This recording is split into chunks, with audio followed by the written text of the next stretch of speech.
ایک موچی تھا، وہ اپنی وہ بوٹ پالش کرتا تھا، جوت بوٹ سیتا تھا ایک بڑے سیٹھ کی دکان کے سامنے. کبھی اس کو پانی پینا ہوتا تو سیٹھ صاحب کی دکان میں چلا جاتا. تو پانی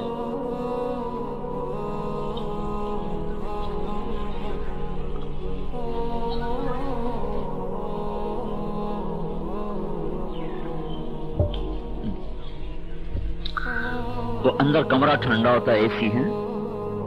وہ کہتا سیٹھ صاحب آپ بڑے مزے میں ہیں، آپ بڑے مزے میں. وہ کہتا مزے تیرے ہیں، ہمارے کوئی نہیں. وہ کہا دیکھو جی ٹھنڈے پانی، ٹھنڈے کمرے، مرغے، یہ وہ، آپ مزے میں تو آگے ہم تو 2 آنے 10 آنے روپیہ مشکل سے مزدوری بنتی ہے، رات کی پوری ہوتی، صبح کی نہیں ہوتی. وہ کہا مزے تیرے ہیں. اس کو سمجھ میں نہ آئے. ایک دن اس نے وہ جو پانی پینے آیا تو انہوں نے کہا بھائی یار یہ تھوڑا ہدیہ لے لو. 500 روپے اس کو کٹھا دے دیا. اس نے تو 500 سارے مہینے میں نہیں دیکھنا تھا. تو اس کو دیکھ کے حیران پریشان جیب میں آ رکھا، اور اب بیٹھے تو کام نہ ہو، 500 روپے اندر سے اچھلے. اب میں بوٹ کیوں پالش کروں، میرا تو پورے مہینے کا گزارا ہو گیا. غریب آدمی. تو تھوڑی دیر بیٹھا رہا، پھر نہیں گزارا ہوا تو اپنا بوریا بستر اٹھا اور گھر پہنچ گیا. بیوی نے کہا جلدی کیسے آ گئے؟ کہ بس آج طبیعت ذرا ٹھیک نہیں تھی. اب اس کو بھی نہیں بتا رہا کہ 500 روپے. غریب کو سوچو نا، غریب کو. تو اب بے چین کہاں رکھوں یہ پیسے، کہاں رکھوں؟ ایک گھڑے میں رکھے. اب اس کے پاس سیف تھے. تھوڑی دیر کے بعد خیال ہے گھڑے میں کسی نے ہاتھ ڈالا تو پھر کیا ہوگا. پھر اٹھا کے جیب میں ڈالی. پھر سوچ کہاں رکھوں؟ کہ فلاں صندوق میں رکھتا ہوں. اس میں رکھے تو پھر خیال آیا کسی نے کھول کے دیکھ لیا تو پھر کیا بنے گا. پھر اٹھا کے پھر جیب میں ڈال لیا. پھر بیٹھ کہاں رکھوں. اتنے میں شام ہو گئی. ان کا ایک پوٹلی میں رکھے. کو پوٹلی کوئی کھول کے دیکھ لی تو اس میں کسی نے اٹھا لیا تو پھر کیا بنے، پھر جیب میں ڈال لیے. اب 4 بھائی پہ پڑا بھائی اللہ یہ پیسہ کہاں رکھوں. رات کو میں سو گیا، کسی چور نے آ کے میری جیب سے نکال لیا، پھر کیا بنے گا. کسی اور میں کہیں گر گیا تو پھر کیا بنے گا. ساری رات جاگتا رہا. وہ پیسہ اس کو سونے ہی نہ دے. صبح آنکھیں لال. اب جلدی سے صبح اٹھا، اپنی آ کے کھاری اٹھائی اور بچھائی. جب سیٹھ صاحب آئے تو کہنے لگا سیٹھ صاحب یہ اپنے پیسے واپس لے لو، میری تو ساری رات نیند ہی حرام ہو گئی. ان کا تیری صرف 500 پہ حرام ہو گئی، تو سو جا. ہمارے پاس جو ہے ہماری نیند کیسے حلال ہو سکتی ہے. تو قیمتی چیز تو آدمی کو ذرا پریشان کرتی ہے نا. تو اب یہ 10 روپے کی 5 روپے کی پین ہے ادھر پھینک دو. 1 کروڑ روپے کا جب قلم ہوگا تو وہ لکھنے والا کیسے احتیاط سے رکھے گا. چیز کی قیمت جب بڑھتی ہے تو اس چیز کی قدر بڑھ جاتی ہے. تو اللہ نے آپ کی کیا قیمت لگائی ہے، کبھی سوچو تو صحیح. اللہ یوں کہہ رہا ہے کہ میں تمہاری جان اور مال کا خریدار ہوں. پہلے اپنی عزت دیکھو، اللہ تمہیں خریدنے آ رہا ہے. تو لاہور میں ہمارے دوست ہیں NM سٹور والے ہیں، تو وہ اس میں بڑے فخر سے بتایا کرتے ہیں کہ ہم سے نواز شریف صاحب خریداری کرنے خود آیا کرتے تھے.